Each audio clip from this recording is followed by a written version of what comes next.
Eu agora quero ler com vocês o texto de Marcos, Evangelho segundo Marcos, capítulo 1. Nós temos feito um estudo toda semana nos lares. A semana passada não foi possível, foi neste modo aqui. Aliás, foi sim possível da minha casa, mas não com todos os irmãos, como fazemos costumeiramente nos grupos nos lares, mas foi transmitido, os irmãos puderam participar de suas casas e hoje também estamos transmitindo para que vocês consigam participar de suas casas, reunindo suas famílias. Então, Marcos, dando continuidade ao estudo que iniciamos na semana passada, fomos até o versículo 20 do capítulo 1.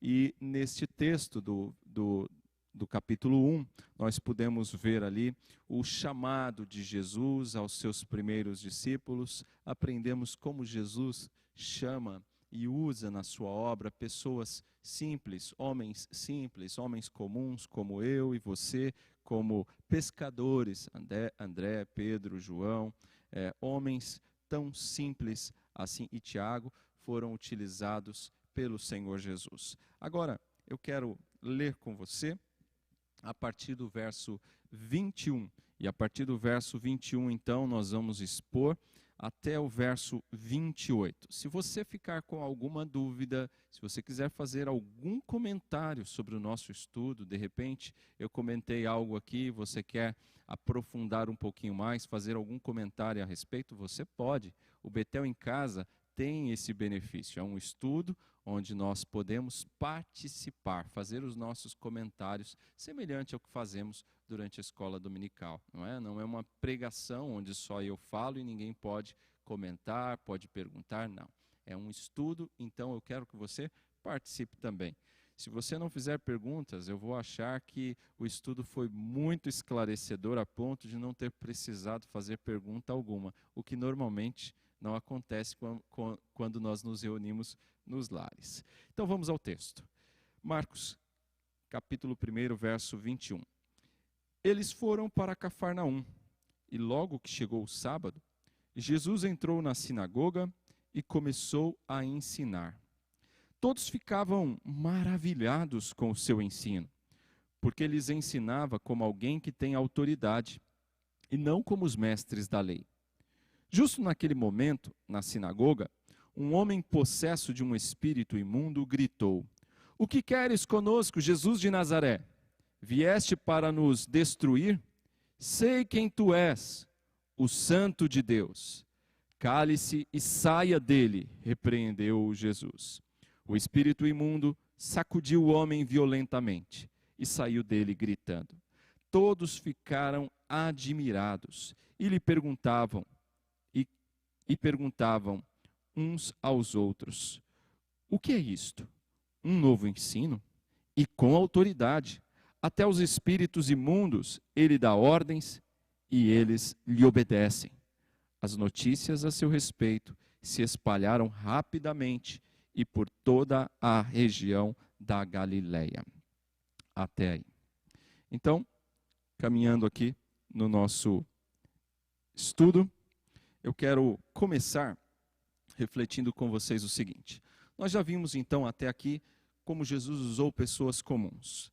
Agora hoje nós vemos Jesus chegando numa região chamada Cafarnaum e logo começou a ensinar no sábado. O tema do nosso estudo de hoje é: o que te faz ficar maravilhado? Essa é a pergunta, que é também o tema do nosso estudo. O que te faz ficar maravilhado? Naquele momento nós vemos Jesus entrando nessa cidade, Jesus ensinando e Jesus realizando um milagre. O texto bíblico que acabamos de ler, ele registra duas ocasiões em que aquelas pessoas ficaram maravilhadas, ficaram admiradas. Primeiro, com o ensino de Jesus, verso 22. E depois ficaram maravilhadas também com o poder de Jesus, com o milagre que Jesus realizou. O texto, então, registra para nós estas duas situações que fizeram com que as pessoas que ali estavam ficassem maravilhadas. maravilhas. E a pergunta que fica é: o que te faz ficar maravilhado? Talvez você fique maravilhado por assistir a uma apresentação de futebol, por ver ali bons jogadores, por ver ali um Messi se apresentando numa partida de futebol e você fique maravilhado. Talvez você fique maravilhado na apresentação de um ator pela sua capacidade. Talvez você fique maravilhado depois de ler um livro na concatenação das ideias do autor, da maneira como ele de forma sábia consegue envolver o leitor e levá-lo até o fim da obra tão rapidamente. Veja, quantas coisas podem nos deixar maravilhados? Nós percebemos no texto que duas coisas deixaram aqueles homens maravilhados: o ensino e o poder do Senhor Jesus Cristo. O texto diz que Jesus chegou em Cafarnaum. Essa cidade era a maior cidade, a mais populosa daquela região pesqueira, com cidades que viviam em função da pesca em torno do mar da Galileia. E Jesus, logo que chegou a esta cidade, ele procurou uma sinagoga. E no sábado foi a esta sinagoga e começou a ensinar. Repare aqui algumas coisas importantes. A cidade de Cafarnaum era estratégica, porque tinha bastante gente ali. Então era um local ideal para Jesus se estabelecer e buscar ensinar o Evangelho. E ele procura também outro local estratégico para fazer isso. E qual é o local? Uma sinagoga. Jesus vai até uma sinagoga e ali, num dia de sábado, onde certamente a sinagoga era mais cheia, ele passa a ensinar. E o texto diz: todos ficavam maravilhados com o seu ensino, porque lhes ensinava como alguém que tem autoridade e não como os mestres da lei. Primeiro, era costume de Jesus frequentar as sinagogas. Jesus fazia isso desde bem cedo, é a sua criação. Jesus, como um judeu que era, frequentava as sinagogas. Jesus ia ao templo em Jerusalém durante as principais festas. Sua família era uma família de judeus e, consequentemente, Jesus fazia isso. E quando, no início do seu ministério, Jesus vai usar também essa estratégia de procurar uma sinagoga para ensinar a palavra, ensinar as escrituras. E o que fazia Jesus ali na sinagoga? Ele explicava as escrituras, mostrando que a escritura falava a seu respeito. Então essa era uma estratégia de Jesus e era também uma estratégia do apóstolo Paulo. Nós sabemos que a cada cidade que Paulo chegava durante as suas viagens missionárias, ele sempre procurava uma sinagoga para ensinar primeiro aos judeus e depois aos gentios. E por que essa estratégia era tão importante, tão interessante de ir nas sinagogas? Porque nas sinagogas você tinha ali muitos judeus e muitos homens piedosos, pessoas tementes a Deus e que queriam estudar as escrituras sagradas. Quando eu falo das escrituras, estou me referindo ao Antigo Testamento apenas. Por quê? Porque o Novo Testamento ainda não existia nessa época. Então o que eles dispunham era do Antigo Testamento e que também não era nesse formato que nós temos aqui de livro. Era um formato diferente, porque nessa época não tínhamos os códex, os livros, eram em rolos. Então, você tinha ali espécies de armários nas sinagogas, onde eles guardavam os rolos. A sinagoga tinha sempre um líder, normalmente um presbítero, uma pessoa que liderava a sinagoga. Normalmente não era um mestre da lei, não era um fariseu, era uma pessoa que nós podemos chamar de leigo, que cuidava, que era o responsável pela liderança nos trabalhos da sinagoga. Tinha ali seus auxiliares também, como por exemplo, a pessoa que era responsável por cuidar desses rolos, das escrituras, né? Que, lembre-se, você abria uma ponta e fechava a outra para ir lendo em colunas o texto bíblico, não é? Então esses rolos eles eram guardados, bem guardados, e quando ali nestas reuniões na sinagoga aconteciam, este rolo era trazido para que uma pessoa pudesse ler. Repare, essas reuniões nas sinagogas aconteciam assim. As pessoas liam as escrituras e outra pessoa poderia explicar o texto que foi lido. Então, o que acontecia? Além da leitura, da explicação do texto bíblico, ali nas reuniões, na sinagoga, também tinham momentos de oração. Então, o culto ali na sinagoga normalmente tinha estes elementos: oração, leitura e exposição das escrituras. Era muito comum também haver ensino de crianças nas sinagogas. Os pais levavam os filhos para que também fossem ensinados na palavra de Deus. Inclusive, as crianças eram educadas a memorizar o texto das Escrituras. Então, isso era muito comum acontecer ali também nas sinagogas. Outra coisa que acontecia nas sinagogas é que ela tinha uma utilidade como se fosse um centro para discutir assuntos administrativos da cidade e também para julgar casos civis. Então, ela tinha uma função jurídica e uma função administrativa, além de espiritual. Veja quantas coisas importantes aconteciam numa sinagoga. E quantas existiam? Poderiam existir várias sinagogas. Primeiro que, para você pensar o que é uma sinagoga, é como se fosse um salão como este que nós temos aqui na igreja, um salão grande onde cabiam ali algumas famílias. Para se ter uma sinagoga, era necessário ter uma família, ter pelo menos 10 famílias. Então, regiões onde você tinha muitos judeus, era comum ter mais de uma sinagoga, ter diversas sinagogas espalhadas nas cidades. Então, uma cidade que tivesse poucos judeus, se tivesse pelo menos 10 famílias, já era suficiente para se ter ali uma sinagoga. Se não tivesse 10 famílias, certamente aquela cidade não teria uma sinagoga. As sinagogas ficavam abertas devido a essa grande utilidade que ela tinha todos os dias. Mas o dia em que certamente ela era mais frequentada era nos sábados. Sábados eram os principais, era o principal dia de utilização da sinagoga. Então, repare só, Jesus então entra nesta sinagoga num dia de sábado e passa a ensinar. E Jesus ensina de um jeito diferente. E quando as pessoas o escutam, e escutam atentamente, todos, diz o texto, não apenas alguns poucos, mas todos ficavam maravilhados com o seu ensino. Então, o que deixou aquelas pessoas maravilhadas? Ou o que os deixaram maravilhados?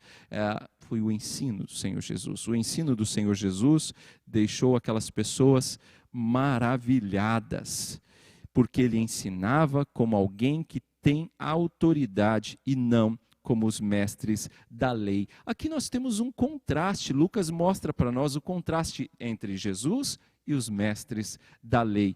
Era muito comum mestres da lei irem às sinagogas também e ensinarem as escrituras.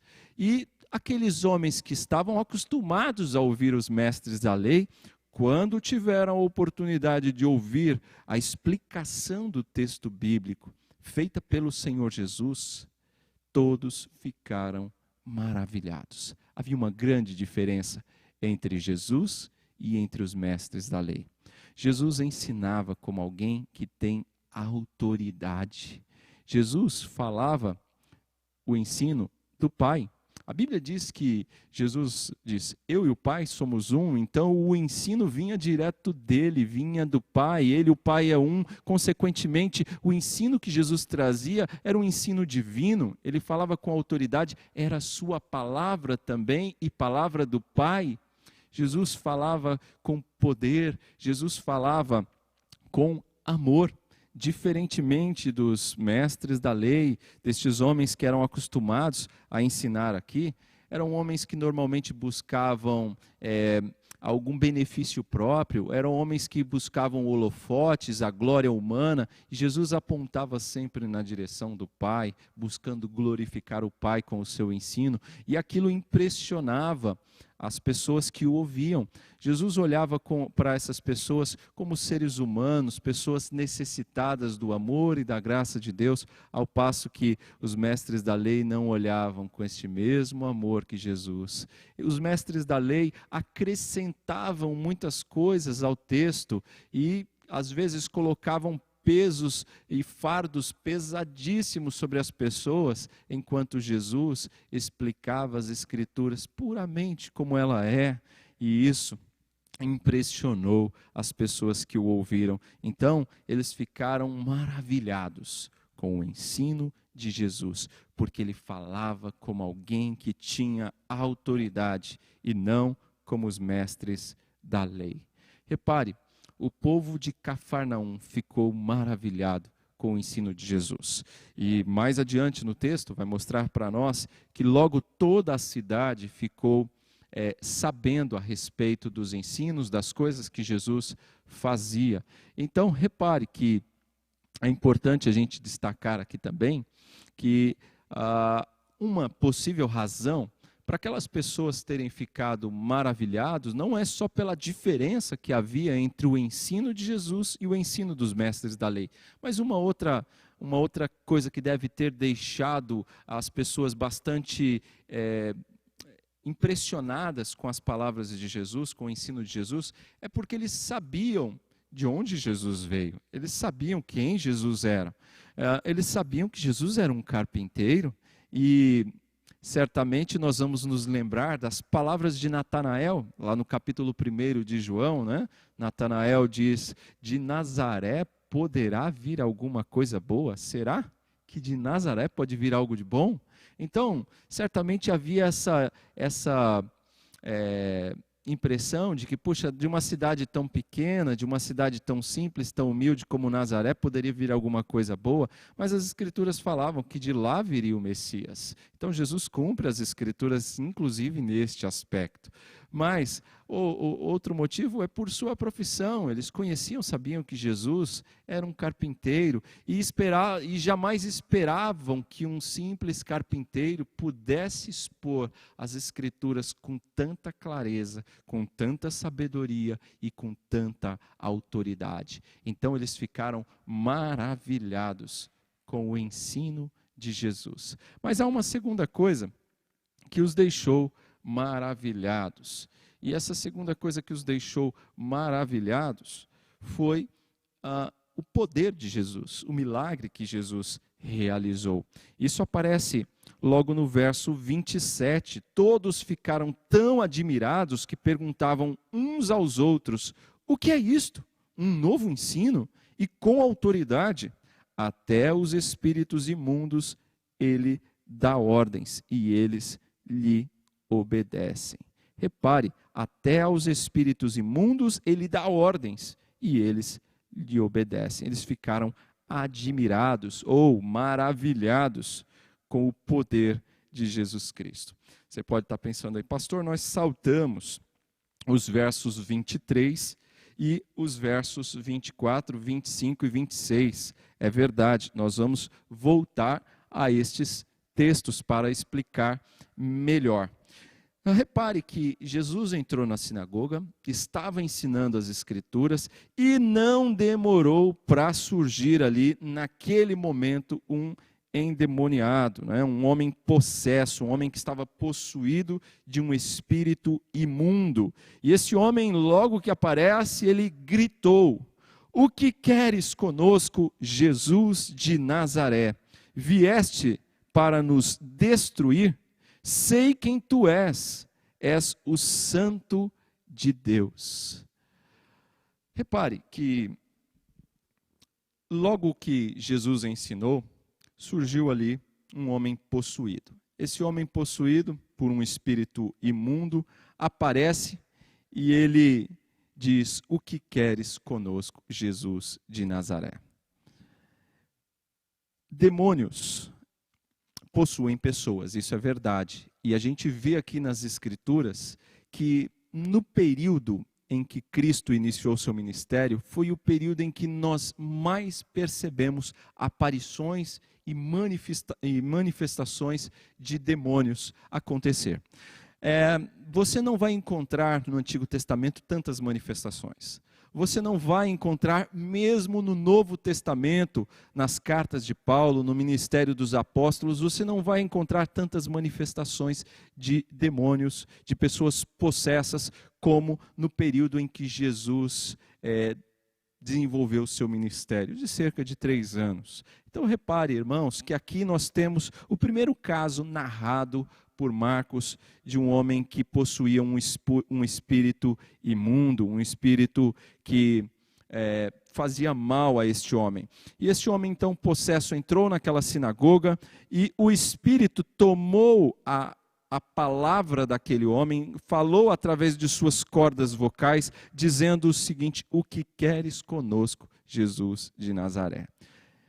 Eu disse que nessa época é a época que nós mais temos, por quê? Em nenhuma outra época na história você vai ter registro de tantas possessões como na época do ministério de Jesus, porque sem dúvida, quando Jesus veio, Satanás se levantou com todas as forças, os demônios se levantaram com todas as forças para tentar lutar contra o Filho de Deus, para tentar frustrar o plano de Deus, embora tenha sido uma luta em glória, uma luta sem qualquer sucesso, porque nós sabemos que Jesus é o soberano, é o Senhor, Ele é Rei dos Reis, Ele é Senhor dos Senhores. Então, portanto, nenhuma destas tentativas de Satanás seria bem-sucedida, nenhuma das tentativas destes demônios também seria bem-sucedida. Jesus iria levar até o fim o seu ministério e nada escaparia ao seu controle. Jesus concluiria a obra que veio realizar. E quando inicia o seu ministério, então, já começam as manifestações de espíritos querendo atrapalhar o trabalho de Jesus e a expansão de seu reino. E ele diz: viestes nos destruir? Sei quem tu és, o Santo de Deus. Então, repare que este demônio, e aqui cabe uma explicação, talvez quem nos ouve de casa não saiba, mas um demônio nada mais é do que um anjo caído. Quando Satanás caiu, a terça parte dos anjos caiu também. Então, nós temos no livro de Daniel registro que esta terça parte, e os anjos são milhares de milhares, então reparem que são milhares e milhares de demônios que existem. Então, Satanás não opera sozinho, existem demônios. E aqui no caso o texto mostra que este demônio, ou alguns demônios, possuíram este homem. E ele diz: o que queres conosco, Jesus de Nazaré? Este conosco mostra aqui que é um plural, ou seja, não era apenas um demônio, eram alguns. Nós não sabemos. Em outro texto, nós sabemos de uma legião possuindo um homem. Uma legião, acredita-se que eram cerca de 6.000 soldados. Então, imaginem 6.000 demônios possuindo um homem. Aqui nós não sabemos exatamente quantos são, mas é mais de um. Nós temos aqui o plural. São muitos. E um está falando por todos, né? Quando ele diz: vieste nos destruir, sei quem tu és, o que queres conosco, ele está falando por todos os outros. E esse demônio que tomou esta pessoa e falou através dessa pessoa, ele conhece bem quem Jesus é. Ele sabe quem Jesus é. Esse espírito imundo sabe que haveria de chegar esse momento, que Jesus viria. E ele diz que queres conosco, Jesus de Nazaré. Ele sabe quem é Jesus, sabe de onde Jesus vem, e não é nenhuma menção de desprezo à cidade, porque o próprio Senhor Jesus se identificava assim, outras pessoas o identificavam como Jesus de Nazaré ou Nazareno. E ele diz também: vieste para nos destruir, ou seja, eles sabiam quem Jesus era, de onde Jesus veio e o que Jesus veio fazer. Eles sabiam que os seus dias estavam contados e que Jesus haveria de destruí-los. Eles sabem qual é o fim, eles sabem que serão destruídos, que serão lançados eternamente no inferno, no lago de fogo e enxofre. Eles sabem que vão sofrer eternamente, sabem de tudo isso. E diz ainda: sei quem tu és, o Santo de Deus. Sabem que Jesus é Deus, sabem que Jesus é o Filho de Deus. Reparem, eles sabem bem quem Jesus é, eles creem em quem Jesus é. Eles não creem que Jesus é Salvador deles, não têm fé salvífica, mas eles sabem, eles creem na existência de Jesus, quem Jesus é, tem muitas informações a respeito de Jesus. Então, repare o que eles falam aqui. O demônio aqui, ou os demônios, tinham total consciência de que eles não estavam falando com um qualquer. Eles sabiam com quem estavam lidando. Agora, eu quero chamar a sua atenção para um detalhe. Perceba onde esse demônio se manifestou, onde é que ele vai aparecer. Ele vai aparecer numa reunião entre pessoas que estavam estudando a palavra, que estavam cultuando a Deus. Então, ele vai se manifestar dentro de uma sinagoga. Repare, não existe um lugar blindado para a aparição do demônio. Ele entrou numa sinagoga através de um homem possesso e ali se manifestou e foi falar com Jesus. Repare bem, não existe um local, ainda que como este, separado para o uso espiritual, que esteja isento da ação de demônios.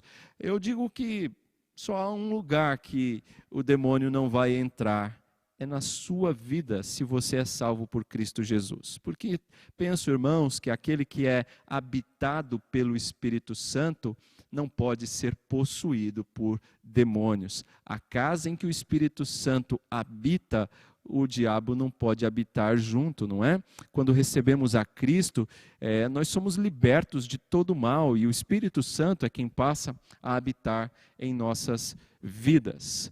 Aliás, eu disse até que esse demônio sabia muito a respeito de Jesus. Ele não só cria na existência de Jesus, sabia muito a respeito de Jesus, mas a Bíblia diz que os demônios até tremem de medo. Nesse sentido, eles estão à frente de muitas pessoas, não é? Que dizem não acreditar em Cristo, que não dão a mínima para Cristo. Pois é, os demônios sabem quem Ele é e até tremem de medo, sabem muito a respeito de Jesus. Agora, repare uma coisa muito interessante e bastante atual. Jesus não dialogou com esse demônio, não ficou de conversa, não ficou batendo papo, não perguntou o nome, não perguntou de onde vinha, quantos estavam ali, não perguntou quais eram as intenções. Jesus não ficou dialogando com este demônio ou com os demônios que possuíam aquele jovem. Jesus simplesmente mandou calar-se, repreendeu e expulsou.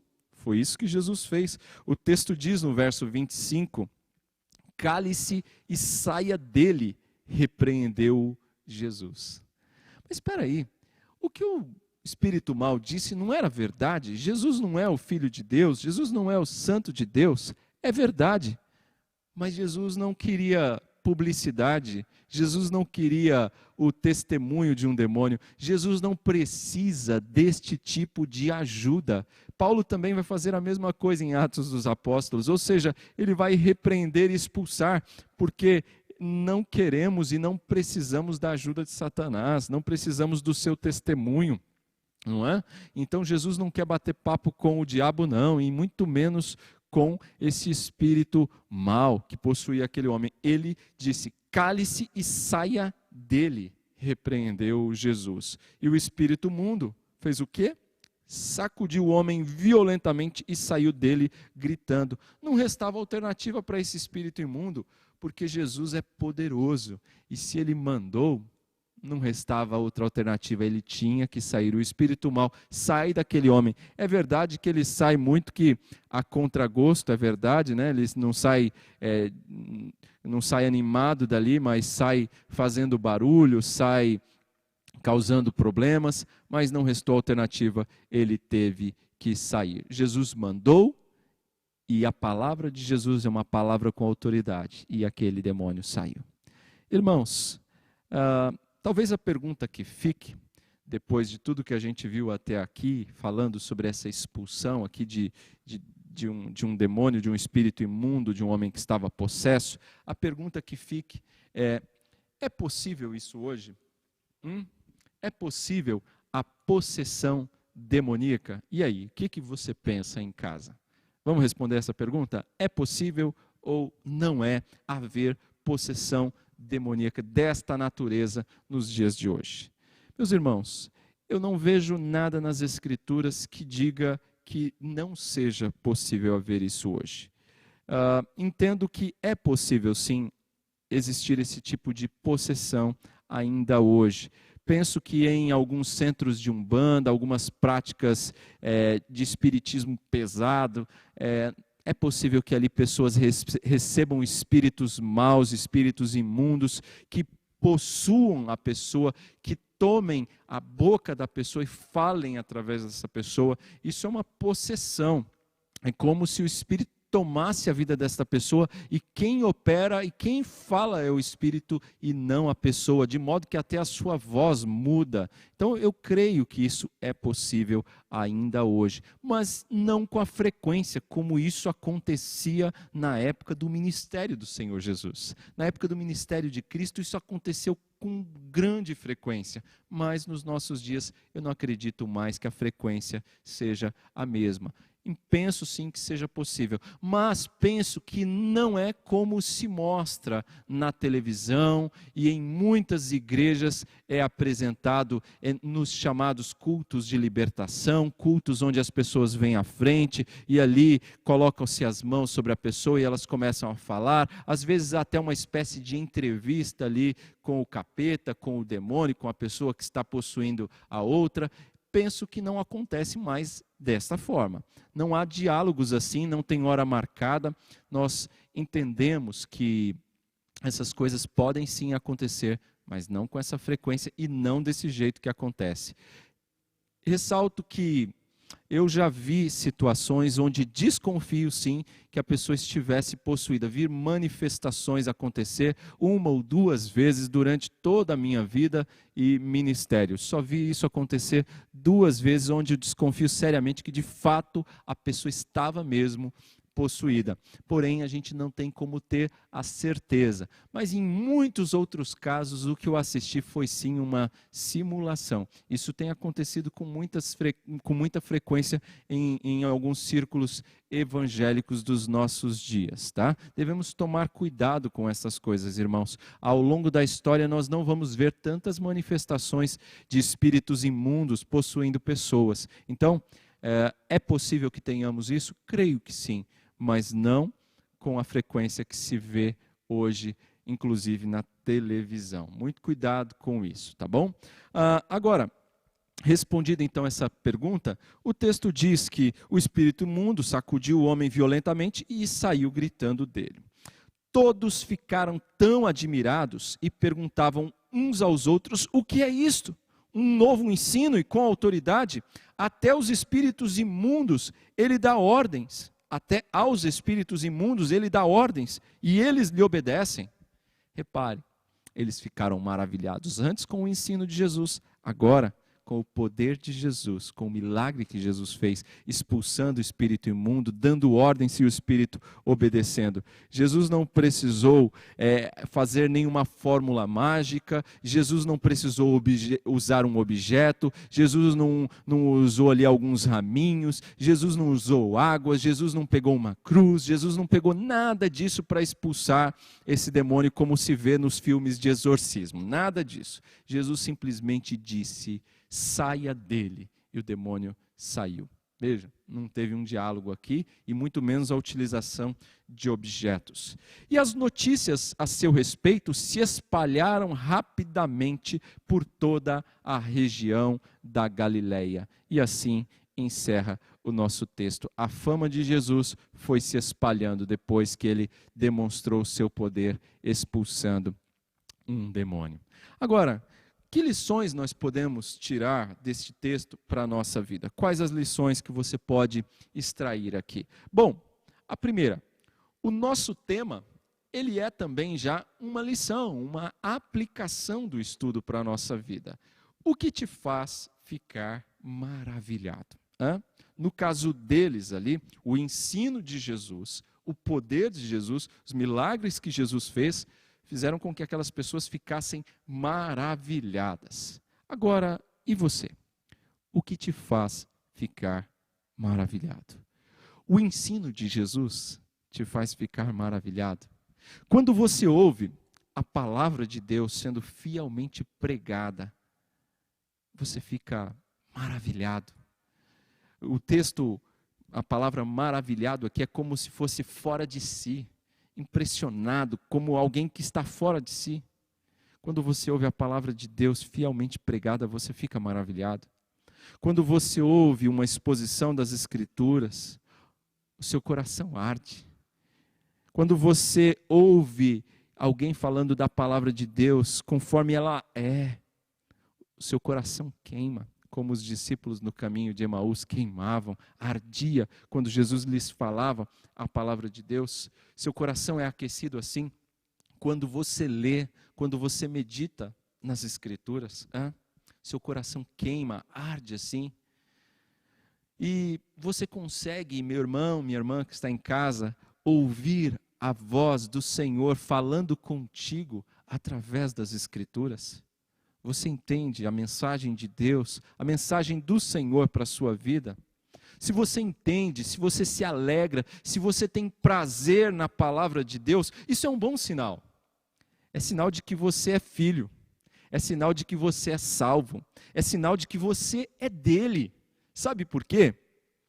O Evangelho de João vai nos dizer que o Senhor Jesus, como bom pastor, ele conhece as suas ovelhas. As suas ovelhas conhecem a sua voz. E elas, quando ouvem a sua voz, elas se agradam, elas obedecem, elas têm prazer na voz do pastor, mas elas não têm prazer na voz do estranho, mas na voz do pastor sim. Então repare que se você não tem prazer de ouvir a voz do Senhor, que é a sua palavra, não é a minha, mas é a palavra do Senhor, se você não se agrada desta palavra, tem prazer nessa palavra, algo está errado com você. Possivelmente você ainda não seja uma ovelha desse bom pastor. Possivelmente você ainda não faz parte desse rebanho, porque a voz do pastor ainda é desconhecida, ainda não é prazerosa, ainda não é agradável aos seus ouvidos. Mas se você tem prazer nessa palavra, você se alegra nessa palavra, você se alegra no ensino de Jesus, é um bom sinal, é sinal de salvação para você. E isso é muito bom.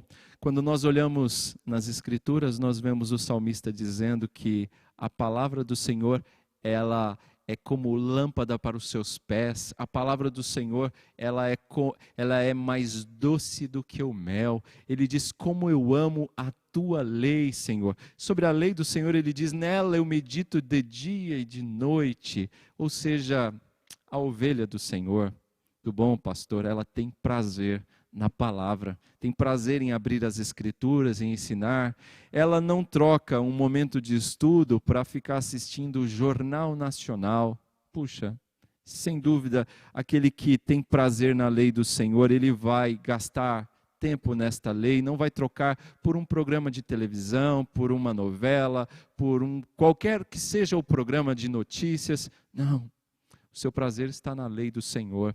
Esta lei é prazerosa aos seus ouvidos, faz arder e queimar o seu coração. O diabo conhecia a palavra de Deus, mas o seu prazer não estava nessa palavra. O seu prazer, ao contrário, estava em distorcer a palavra de Deus. E é isso que Satanás faz, ele distorce a palavra para enganar pessoas. Então, primeira lição que fica para nós, primeira aplicação é: o que te faz ficar maravilhado? A palavra de Deus, o ensino, a pregação das Escrituras te deixa maravilhado? Segunda aplicação, você tem conhecimento de Cristo? Você o conhece de fato? E veja que apenas ter informações a respeito de Cristo não é suficiente. Os demônios também tinham. Eles não só conheciam muito bem quem Jesus era, como eles até tremiam de medo. Por mais que eles conhecessem quem Jesus era, eles não tinham comunhão com Jesus Cristo, eles não tinham uma fé salvadora em Cristo. Agora, vamos para tentar exemplificar melhor essa aplicação para você. Podemos pegar aqui alguém bem famoso, presidente dos Estados Unidos, Donald Trump. Todos conhecem Donald Trump, certamente você que me ouve em casa, você conhece Donald Trump. Porém, eu posso dizer, você alguma vez já conversou com ele? Eu acredito que aqueles que estão me ouvindo, na maioria deles, se não todos, nunca conversaram com Donald Trump. Pois é, aqueles demônios conheciam Jesus, porém não eram íntimos de Jesus e não falavam com Jesus regularmente. nós conhecemos a Jesus. Nós podemos elevar a nossa voz em oração e falar com Ele, sabendo que Ele nos ouve. Nós somos chamados, irmãos, a não apenas conhecer a Cristo, mas viver com Ele, andar com Ele, continuamente. Nós somos chamados a ter comunhão com Cristo e não apenas saber informações a respeito de Cristo. Nós somos chamados a desfrutar de uma intimidade com Ele. Nós somos chamados a confessar os nossos pecados a Ele. Nós somos chamados a orar a Ele. Nós somos chamados a receber dEle conforto, consolo. Nós somos chamados a receber dEle a paz que excede todo o entendimento. Nós somos chamados a andar com Ele dia a dia, a viver para Ele. Isso demônios não tinham. Isso eles não desfrutavam, mas nós desfrutamos. Nós somos chamados a desfrutar aquilo que Jó vai desfrutar. Lá no final do livro de Jó, no capítulo 42, verso 5, Jó fala que antes conhecia de ouvir falar o Senhor, mas agora os seus olhos o viam. Ou seja, agora ele desfrutava de uma comunhão diferente com o Senhor. Nós somos chamados a conhecê-lo através das Escrituras e a praticar as Escrituras. Então, você é chamado a ter um relacionamento assim, onde você aprende do mestre e você vive aquilo que você aprende, você pratica aquilo que o mestre ensina e você tem prazer nisso. Você não faz isso por obrigação, a contragosto, mas você faz com prazer. É esse tipo de relacionamento que nós somos chamados a ter com Cristo. Os demônios não tinham. Eles não têm. Nós temos como filhos.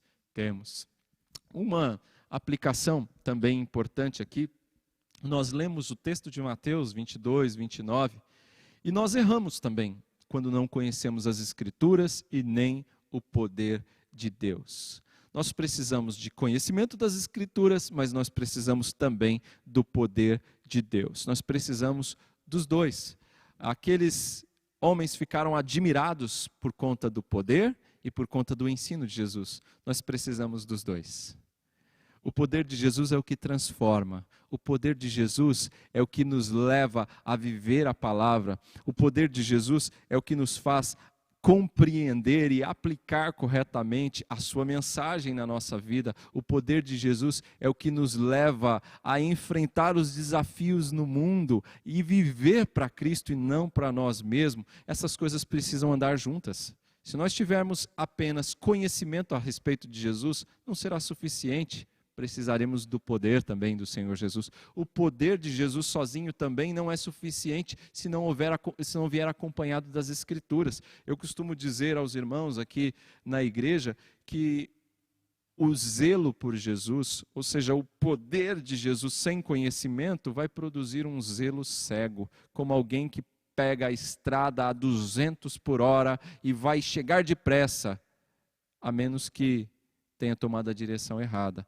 Então, se tomar a direção errada, é o mesmo que ter muito zelo, mas sem direção, vai chegar no lugar errado, não vai adiantar nada. É pegar a estrada na direção contrária. Então, nós precisamos de zelo, precisamos do poder, mas também precisamos do conhecimento, para que o nosso zelo não se transforme num fanatismo. O zelo cego é fanatismo. Por outro lado, o estudo excessivo sem o poder de Cristo produz em nós pessoas frias, pessoas que são intelectuais, conhecedoras, mas que não são praticantes da Escritura. A verdadeira ortodoxia deve nos levar a uma ortopraxia. Então, aquele que realmente conhece as Escrituras, conhece o Senhor das Escrituras, vai andar com esse Senhor e vai praticar esta palavra. Então, repare, conhecimento e poder precisam andar juntos. Este conhecimento precisa descer até o nosso coração, passar pela mente, alcançar o coração e com o poder de Cristo produzir vida, produzir prática, produzir ação, porque não adianta só saber a respeito de Jesus. E como uma última aplicação, deixo aqui o seguinte. Meus irmãos, a gente tem vivido uma época onde muitas pessoas não acreditam que demônio existe mais. Muitas pessoas não acreditam sequer que o diabo exista. Há pessoas que não acreditam também no céu, há pessoas que não acreditam no inferno. A maioria acredita no céu, é verdade, mas no inferno nem tantas.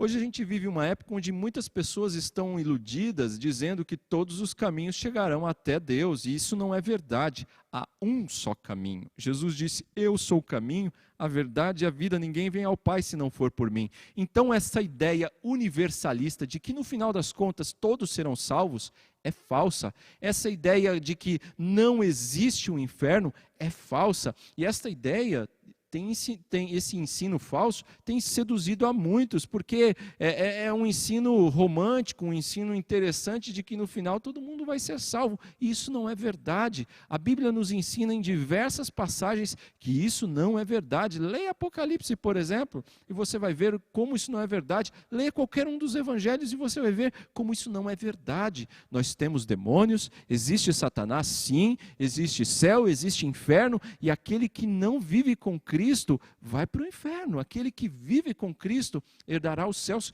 tão somente através do sacrifício de Cristo. Então, todas estas coisas, queridos, são reais. O texto que nós lemos fala de demônio, e esse demônio conhecia a Cristo, sabia que ele era Deus, sabia do seu poder e sabia qual o final que o aguardava, como ele seria destruído. Então, não caia na cilada dos ensinos falsos de nossa época, de não acreditar que aquele que vive sem Cristo vai para o inferno. Existe um inferno, sim, ele é real, tão quanto esta terra que eu estou pisando é real, o inferno também é. Então essa mensagem é muito importante para que você abra os olhos para essa realidade, para que você reflita sobre isso, para que você busque ao Senhor de todo o seu coração, de todo o seu entendimento, porque só Cristo é poderoso para te livrar, só Cristo é poderoso para te salvar, só Cristo é poderoso para tirar a sua alma, a sua vida do inferno e trazer para a luz. Só Ele tem poder para fazer isso. Eu me recordo de uma passagem que está no Evangelho segundo Lucas. Lucas vai registrar isso no Evangelho, no verso de número 20. Deixa eu ver se é isso. Jesus diz assim: contudo, Deus lhe disse: insensato, esta mesma noite a sua vida será exigida. Então quem ficará com o que você preparou? Aqui nós temos uma história que Jesus narra, a parábola de um homem rico e insensato, que vivia a sua vida a despeito de Deus, sem levar Deus em consideração, e se achava senhor da sua vida, senhor do seu destino, como se Deus não existisse ou se ele um dia não fosse prestar contas. E o texto de Lucas 12, 20 diz: louco, aqui no caso da NVI diz insensato, mas a ARA diz: louco, esta noite pedirão a tua alma, e o que tens preparado, para quem será? Você está preparado para isso? Nesses tempos onde nós vivemos dias bastante preocupantes com a expansão desse vírus por toda a terra, isso deve nos fazer pensar: você está preparado para morrer? Nós estamos preparados para viver, não é? Mas e para morrer? Já parou para pensar nisso? Pois é, esse texto que acabamos de ver diz: louco, esta noite pedirão a tua alma, e o que tens preparado, para quem será? Nós temos que estar preparados para isso. Nós temos que estar preparados para este grande encontro. Nós temos que ficar maravilhados com o Senhor Jesus, com o seu ensino, com o seu poder, com o poder de Jesus de nos tirar das trevas e nos trazer para a sua luz. Do poder de Jesus de cuidar das nossas vidas, mesmo em tempos de crise. Do poder de Jesus de ouvir a nossa oração, de ouvir o clamor do seu povo, o clamor da sua igreja, de socorrer o seu povo. Nós temos que ficar maravilhados no poder dele de cuidar de nós, de estender o seu favor, a sua graça, estender o seu consolo e o seu conforto sobre a nossa vida. Eu queria deixar esses ensinos para você, que o Espírito Santo possa aplicar mais aquilo que ouvimos e que aprendemos nessa noite. Quero orar com você. Querido Deus, muito obrigado por esta palavra que o Senhor nos trouxe nesta noite. Obrigado por este tempo de estudo, Senhor, das Escrituras. Senhor, dá-nos alegria, dá-nos gozo, Dá-nos prazer, Senhor, ao meditar nas Escrituras Sagradas. Que ela seja também doce aos nossos paladares, Senhor. Que a palavra do Senhor seja agradável para nós. Que esta palavra também incomode o nosso coração e que ela venha com poder para produzir transformação em nossas vidas. Ó Senhor, tira toda a incredulidade dos teus filhos, tira toda a frieza, Senhor, de nós. Tira, Senhor, aqueles que porventura duvidavam de seres espirituais, duvidavam da existência do inferno, que possam ser incomodados por esse estudo, Pai, e possam crer no Senhor, possam confiar no Senhor, para que não tenham que enfrentar um sofrimento eterno, mas que pelo sacrifício de Cristo, que pela fé naquilo que Cristo fez, possam arrependidos em fé suplicar aos pés da cruz o perdão de seus pecados e através do sacrifício de Cristo serem libertos da condenação eterna. Dá-nos assim, Senhor, uma vida abundante em Cristo. Dá-nos alegria da salvação, dá-nos alegria de viver com Cristo e andar com Ele, de sermos consolados por Ele, de elevarmos a nossa voz, sabermos que somos ouvidos por Ele. Senhor Deus, dá-nos não apenas o conhecimento, mas dá-nos, Senhor, o poder para praticar aquilo que o Senhor nos ensina. Peço por mim, peço pelos meus irmãos, por aqueles que estão aqui comigo e aqueles que estão conosco nos seus lares participando desse estudo. Que o Senhor os abençoe, Pai. Aquele que porventura está nos ouvindo e ainda não te conhece, que este seja o dia, Senhor, desta pessoa de fato incomodada com a mensagem, acertar as contas contigo, se render aos teus pés, entregar a sua vida a Cristo Jesus. Creio, Senhor, que o dia em que o Senhor incomoda e faz arder o coração de uma pessoa é o dia em que o Senhor o está chamando para esse encontro, para essa entrega, para essa decisão tão importante, a mais importante da vida. Que isso ocorra, Senhor, na vida daqueles que porventura estão nos ouvindo e ainda não te conhecem. É isso que nós pedimos em nome, por amor e pelo poder de Cristo Jesus, aquele que vive e reina para sempre. É no nome dele que oramos. Amém.